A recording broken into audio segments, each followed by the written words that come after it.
Welcome to Chapter 3, Developing a Global Vision. Global marketing means marketing to target markets throughout the world, and it's an imperative for almost every business. Managers have to recognize and react to international opportunities as well as to foreign competition via imports, which is found in almost every industry.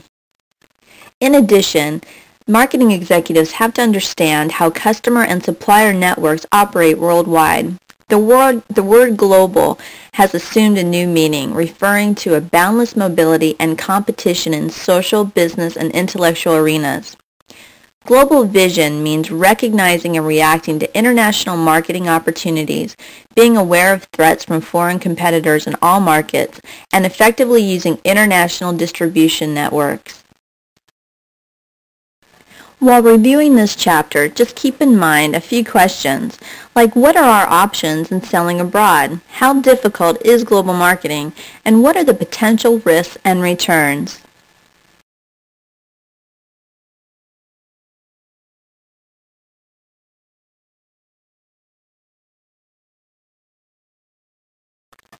About 85% of all U.S. exports are made by 250 companies. All totaled, there are only 25,000 companies that export their goods on a regular basis. Most small and medium-sized firms are essentially non-participants in global trade and marketing. Many companies find a steady opportunity for growth in foreign markets, however. 3M has doubled its export sales in the last 5 years and is building or buying plants in a variety of countries, from Germany to Australia. American fast food companies have also found growth markets on an international basis as the market has become more saturated in the United States. If you've done much traveling abroad, you probably know that it's almost impossible to go anywhere without finding a McDonald's. Despite all the attributes of global trade, there are millions of Americans who vehemently oppose global trade, and it mainly has to do with jobs. Millions of Americans have lost jobs, and millions more fear losing their jobs to companies that can operate at a much lower cost because they can pay people in other countries to work at a much lower rate. But there are also tremendous advantages to world trade, such as improved standards of living for all countries involved, increased productivity, lower prices for all consumers, and an increased motivation to compete. A multinational corporation is a company that is heavily engaged in international trade. For example, about 80% of Coca-Cola's operating earnings come from abroad. The company now makes more money in Japan than in the United States. Coca-Cola is a true multinational. It sells in almost every country in the world. Multinational corporations are able to move resources, goods, services, and skills across national borders without regard to the country in which the headquarters is located. Usually, multinational corporations are enormous, with sales larger than the gross domestic product of most countries of the world. Large multinational corporations have many advantages over other companies. First, they can overcome trade problems. They may be able to sidestep regulatory problems in certain countries by establishing divisions that operate as local firms. They may save a great deal in labor costs by moving some operations to low-cost countries. They can shift costs from one plant to another, and they can tap new technology from around the world.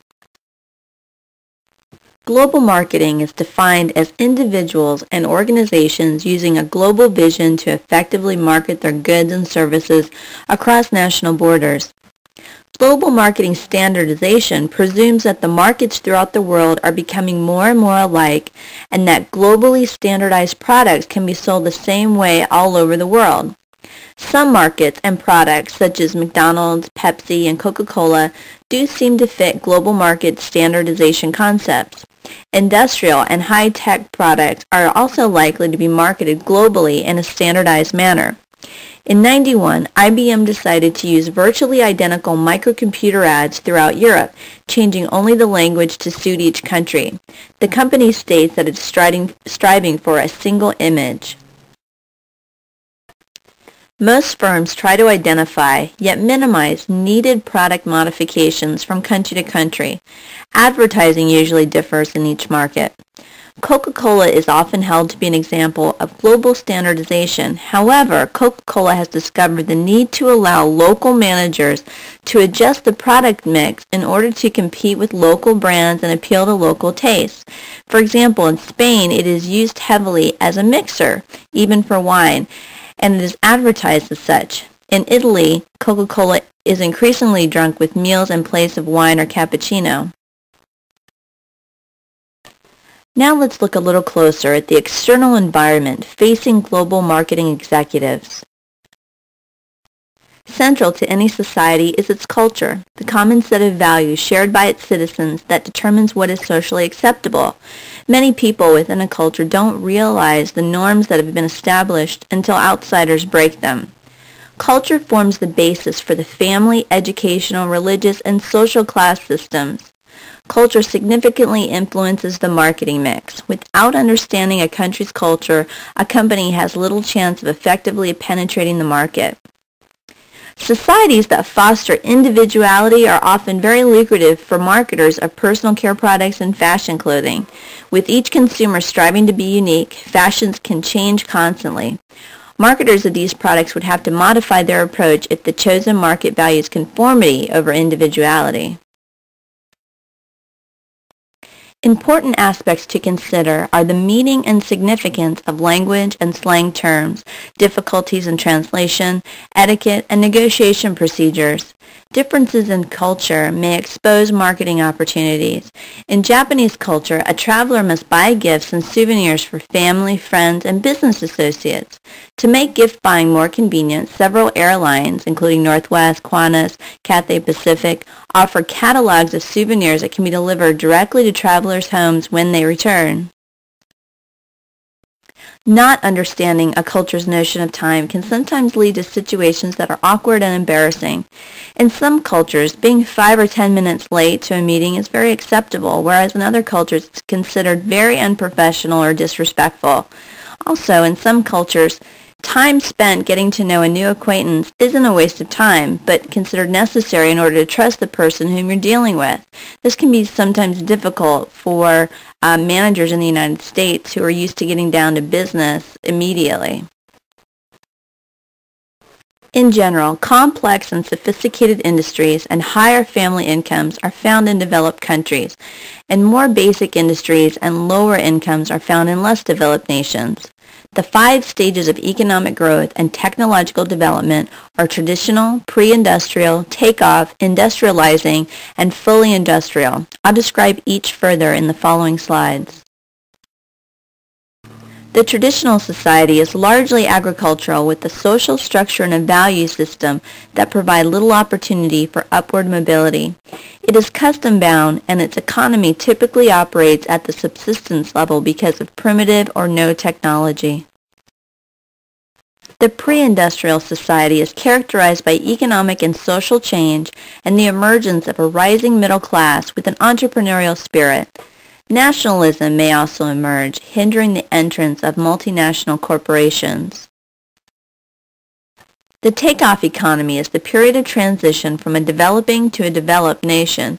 New industries arise, and a generally healthy social and political climate emerges. The industrializing society is characterized by the spread of technology to most sectors of the economy. Capital goods and consumer goods begin to be produced. A large middle class arises, and the demand for luxuries and services grows. The fully industrialized society is an exporter of manufactured products, many of which are based on advanced technology. The wealth of industrialized nations creates tremendous market potential. Government policies in other countries run the gamut from no private ownership and minimal individual freedom to little central government and maximum personal freedom. It might be the difference between Cuba and the United States.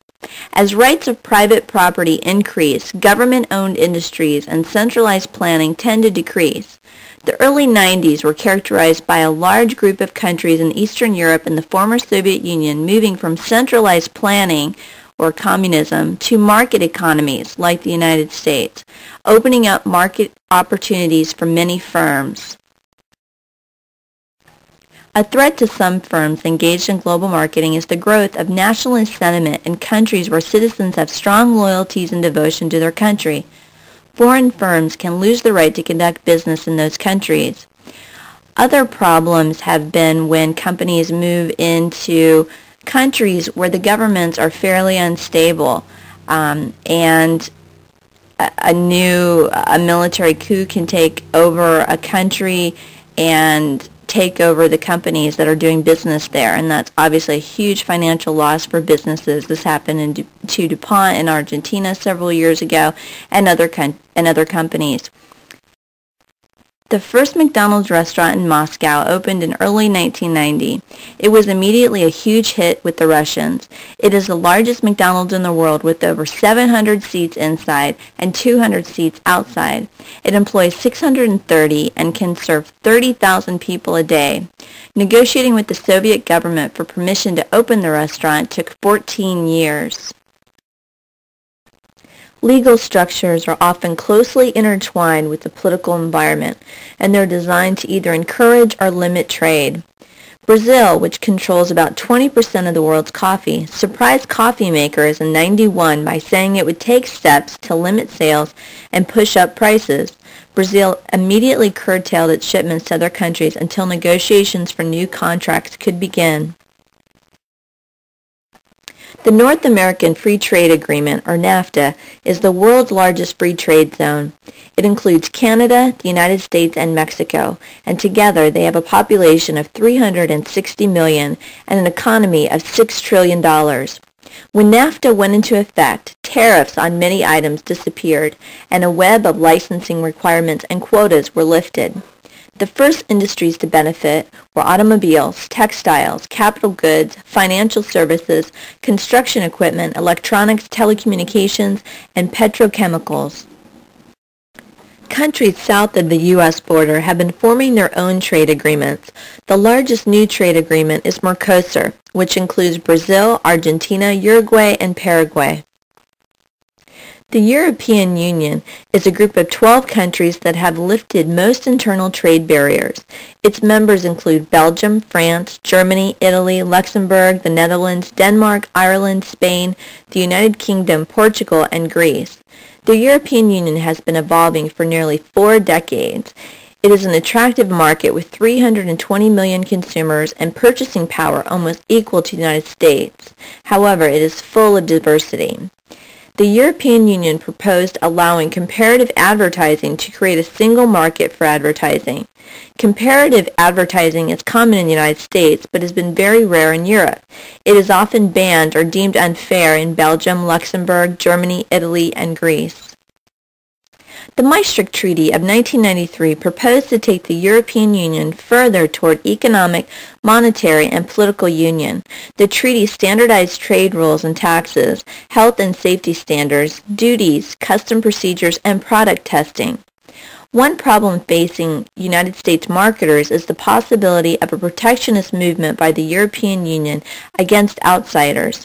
Rivalry is very intense in the European Union. Demographic makeup is comprised of many factors that marketing executives have to consider. Population is one of them.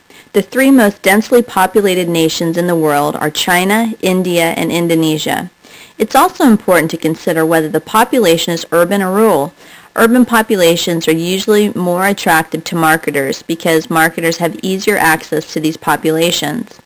The amount and distribution of income within a country is also important. It's an indicator of its market potential. The wealthiest nations include Japan, the United States, Switzerland, Sweden, Canada, Germany, and several of the Arab oil-producing nations. Even countries with very low per capita incomes have pockets of extremely affluent consumers.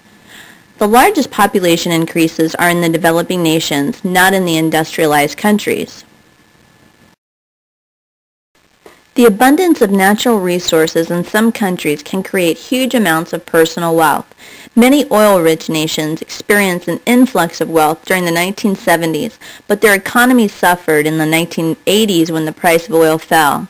Other countries are hampered by their dependence on imports for many raw metals, timber, agricultural products, and other raw materials.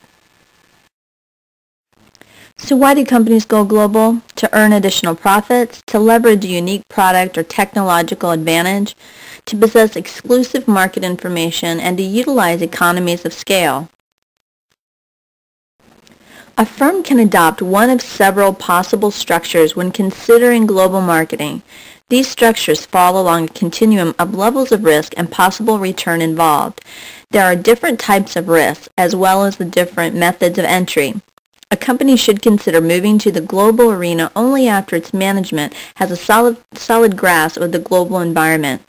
A firm has 5 basic methods for entering the global marketplace: export, licensing, contract manufacturing, joint venture, and direct investment. Exporting is selling domestically produced products in another country. It is usually the least complicated and least risky alternative for entering the global market. A company can sell directly to foreign importers or buyers, or it may decide to sell to an independent exporting intermediary located in its domestic market. The most common intermediary is the export merchant, also known as the buyer for export, who is usually treated like a domestic customer by the domestic manufacturer. The buyer for export assumes all risks and sells internationally for its own account. Another type of intermediary is the export agent or broker, who plays the traditional broker's role by bringing the buyer and seller together without taking title to or possession of the goods. An export broker operates primarily in agriculture and raw materials. An export agent may be a foreign sales agent distributor, similar to a domestic manufacturer's agent, but living in the market country, or a resident agent in the manufacturer's country for foreign buyers. Licensing is a legal process whereby a licensor agrees to let another firm use its manufacturing process, trademarks, patents, trade secrets, or other proprietary knowledge. The licensee agrees to pay a fee or royalty. Licensing is less risky than direct manufacturing in the foreign country.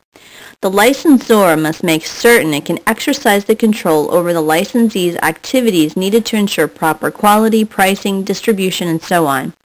Franchising is one form of licensing that has grown rapidly in recent years. Over 350 U.S. franchisors operate more than 32,000 outlets in foreign countries. Fast food represents a fast-growing segment of international licensing.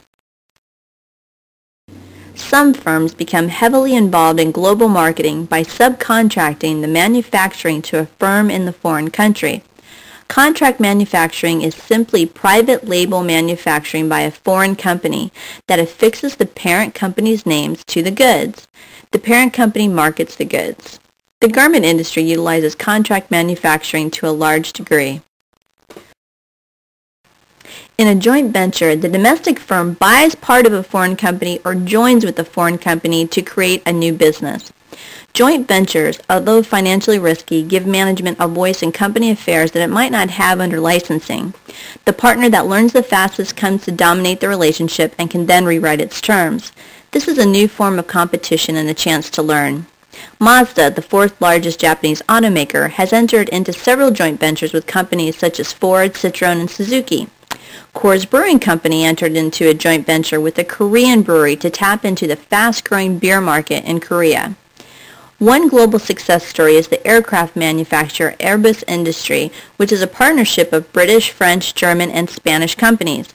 The firm has become the 2nd largest maker of commercial jets in the world, after Boeing, and has a 30% global market share. When Airbus Industrie was formed in 1970, inefficiency, confusion, and nationalistic fights over appointments initially threatened its success, but the firm has survived.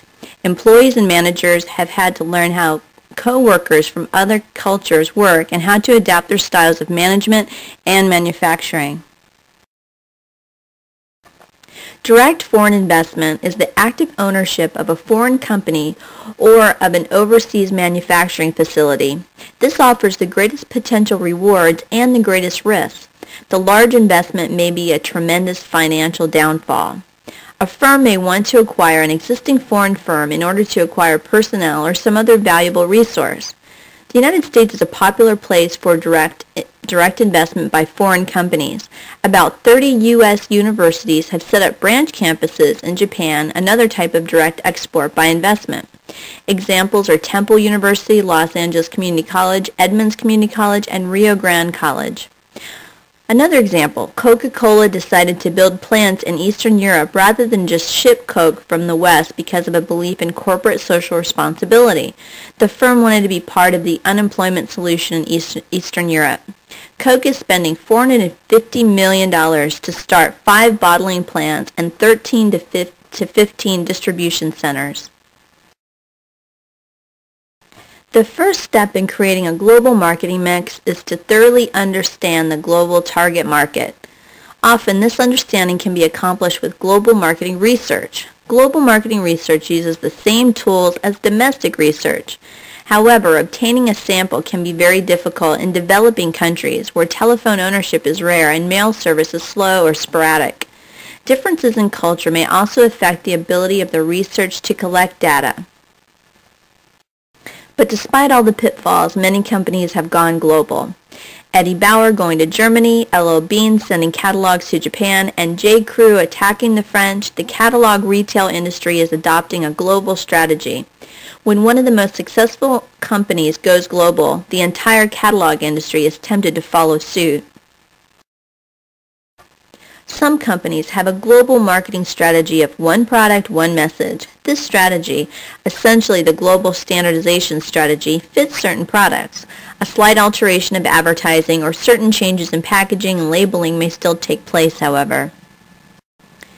In the context of global marketing, product invention can be taken to mean either creating a whole new product or drastically changing an existing product for a market. Many firms use a strategy of changing messages or message adaptation. While some firms use the same promotional strategy worldwide and alter products to fit each market, the promotional strategy takes a standardized product but stresses different customer benefits according to the different markets that they're applying it to, or use varying approaches that take into account cultural differences. Marketing executives using this strategy have to understand things like language barriers, translation problems, and cultural differences that have generated numerous headaches for international managers.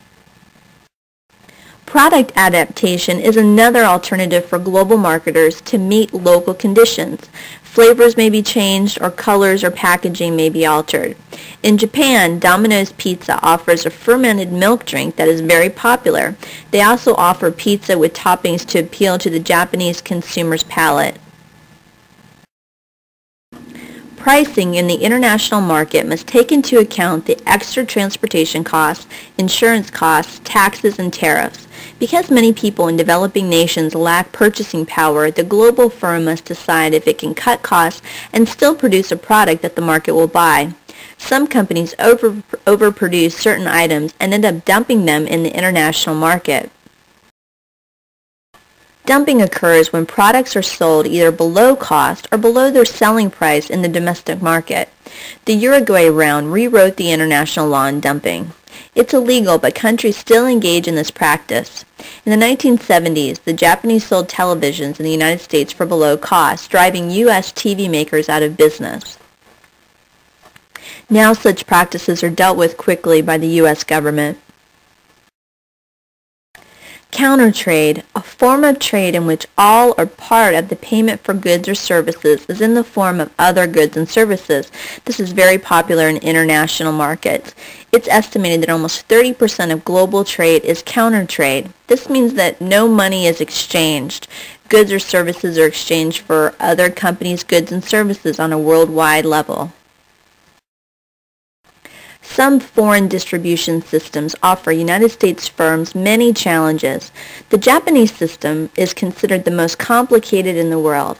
Imported goods wind their way through layers of agents, wholesalers, and retailers decreed by historical patterns and social relationships. The government-subsidized German Postal Service effectively blocked Federal Express as it attempted to set up operations in Europe. The German Postal Service can deliver packages overnight for up to 65% less than Federal Express. Retail institutions overseas may also differ from what a company is accustomed to in its domestic market. U.S.-type retail outlets may be unavailable or impractical in developing countries. Customers may have different shopping habits. Many developing nations' distribution channels and physical infrastructure are also very inadequate. Some nations just may not even have roads that are acceptable to deliver goods. Coca-Cola executives describe Eastern Germany as a region with terrible telephones, roads, and pollution. One of the reasons that a national brand of beer has not become popular in China is because the brewers don't have access to highways and refrigerated trucks. Shipping by rail ruins beer quality. Therefore, the beer brands in China are still regional. The Internet has, of course, had a huge impact on global marketing. Opening an e-commerce site on the Internet immediately puts a company in an international marketplace, but there are still many things that marketing executives have to consider. Consumer shopping habits differ on a worldwide basis and must be accommodated by the e-tailer. Payment mechanisms must be adapted for those who are not credit card users. Pricing restrictions in different countries affect consumers' choice of purchase sites. There has arisen a market in e-money where consumers use a debit-type card that can only be used for Internet purchases. American Express has developed a credit card which can only be used for a single transaction and is then automatically canceled so that there is no way for the number to be used without the holder's knowledge. Business-to-business Internet commerce has implications for the enforcement of tax collection and product import quotas.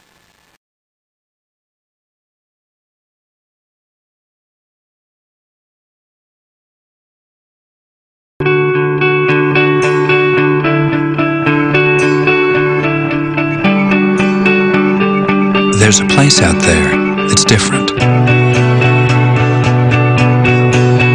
A place whose people understand that the word welcome is more than a greeting.